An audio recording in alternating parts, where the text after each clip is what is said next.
ظاہر حلال اور حرام گوشت کی تفریق، تو اس میں اب تو خیر باہر سرٹیفکیشن ہے، سارا کچھ ہے، تو اس کے لیے بس دل کا اطمینان کافی ہے کہ مجھے لگتا ہے میں اس ملک میں جا رہا ہوں، یہاں پر اگر کسی بھی نے بھی حلال گوشت کا سرٹیفکیٹ لگایا ہوا ہے تو ایسے تو نہیں لگا دیا ہوگا، کوئی اتھارٹی ہوگی، ہر ملک تو کسی اور ملک جیسا نہیں ہوتا ہے، تو یہ کہ تو وقت یہ اطمینان کافی ہے.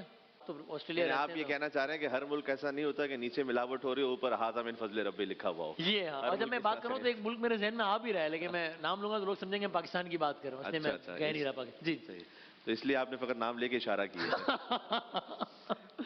تو اس میں فقہی طور پہ یہ کافی ہے. اس سلسلے میں فقہی طور پر دیکھیں سوق المسلمین جہاں پر ہے نا، یعنی جہاں مسلمانوں کا بازار ہے، مثلا پاکستان، وہاں پر تو تحقیق لازم ہی نہیں رہتی. صحیح. لیکن جہاں پر آپ فورن کنٹریز میں ہیں تو وہاں پر آپ کے قلب کا اطمینان کافی ہے. سرٹیفکیٹ کا ہونا یا نہ ہونا بھی معیار نہیں ہے.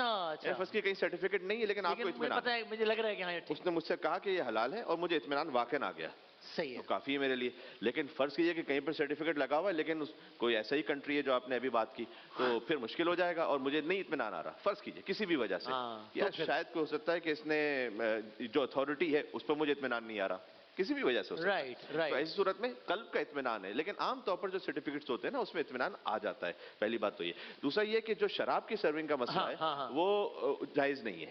نہیں کہ کوئی صورت نہیں. ہاں، سوائے اس کے کہ اس کے لیے کوئی انبیریبل سرکمسٹانسز ہیں، اس کے لیے وہ جاب اگر وہ نہیں کرے گا تو حرج لازم آ جائے گا اور وہ فائنینشیل کرائسس میں شدید آ جائے گا. تو اس وقت تک کے لیے وہ کر لے اور اس پہ واجب ہے کہ وہ دوسرا اپنا ذریعہ کو دیکھتا رہے تاکہ وہ اس پہ شفٹ ہو جائے. شراب کو سرو کرنا اور بیکن کو سرو کرنا.